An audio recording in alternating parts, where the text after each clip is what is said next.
മറ്റുള്ള കാര്യങ്ങളൊക്കെ ഒന്ന് തട്ടി ആ കർത്താവിന് ഒരു മഹത്വം കൊടുത്താണ്.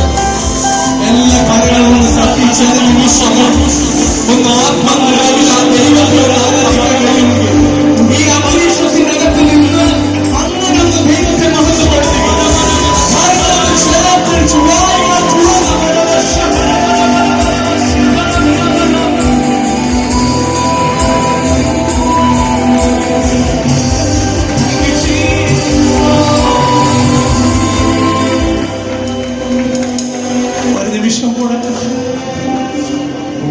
ഈ വർഷത്തെ ജനറൽ കൺവെൻഷൻ പപ്പ പ്രസംഗിക്കേണ്ടതായിരുന്നു. ഇന്ന് ഞാൻ പറഞ്ഞു തിങ്കളാഴ്ച പോയി ചൊവ്വാഴ്ച ഡോക്ടറെ കണ്ടിട്ട് വാ, നമുക്ക് നല്ലൊരു ഫോട്ടോ എടുക്കണം, കൺവെൻഷന്റെ പോസ്റ്ററെ കൊടുക്കാൻ നല്ലൊരു ഫോട്ടോ എടുക്കണമെന്ന് പറഞ്ഞു. പപ്പായ്ക്ക് ഇഷ്ടം ഫോട്ടോ കിട്ടുന്നില്ല. അതുപോലെ ഇന്ന് സ്വർഗീയ വീട്ടിലേക്ക് പോകും.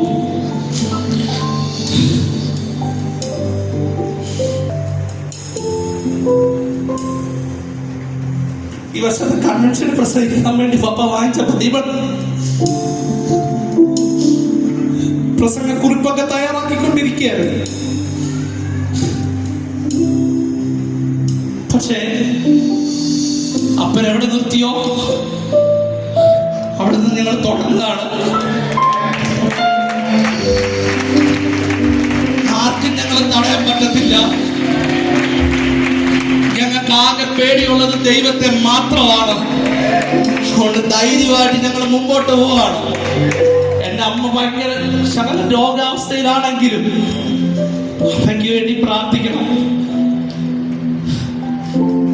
ഇവിടെ എല്ലാ ക്രമീകരണങ്ങളും ഏറ്റവും ഭംഗി. ഞങ്ങൾക്ക് അറിയത്തില്ലായിരുന്നു ഇത്ര രാജകീയമായ ഒരു യാത്രയിലൂടെ നടക്കുമെന്ന് എനിക്ക് ഒരു പ്രതീക്ഷയില്ലായിരുന്നു. പക്ഷെ പ്രിയ മോശ പറഞ്ഞു, പപ്പായെ പറഞ്ഞു വിടുന്നത് ഏറ്റവും ഗംഭീരമായിട്ട് പറഞ്ഞു വിടാവുന്നത്.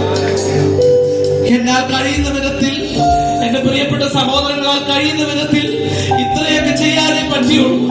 പക്ഷെ എനിക്ക് ഉറപ്പുണ്ട്, ഞങ്ങൾ കാണും ഞങ്ങളുടെ പ്രിയ പിതാവിനെ ആ നിത്യതയുടെ തുറമുഖത്ത്, ആ നിത്യതയുടെ തീരത്ത് ഞങ്ങളുടെ പ്രിയ പിതാവിനെ ഞങ്ങൾ ഒരുമിച്ച് കാണും. അന്ന് ഞങ്ങൾ ഒരുമിച്ച് അവിടെ അരുമനാഥനെ ഉയർത്തുമെന്ന വലിയ പ്രത്യാശയോടെ. ഇത് ഒരു യാത്രയേപ്പല്ല, ചിലതിന്റെ പ്രിയ അഭിഷക്തൻ പറഞ്ഞതുപോലെ ചിലതിന്റെ ജനനത്തിന്റെ സമയമാണ്. ഞാനത് വിശ്വസിക്കുന്നു. ഒരു തലമുറ ഇതിന് പിന്നാലെ വരുന്നുണ്ട്. ദൈവരാജ്യത്തിന്റെ മഹത്വത്തിന് വേണ്ടി, ദൈവത്തിന് വേണ്ടി പ്രയോജനപ്പെടുന്ന ഒരു തലമുറ എഴുന്നേൽക്കുന്നുണ്ട്. അത് ഞാൻ ആത്മാവിൽ കാണുന്നു. അതാണ് എനിക്ക് വിശ്വാസം, എന്റെ പ്രത്യാശ. ഇപ്പൊ പറയുന്നു, നമുക്ക് പിന്നെ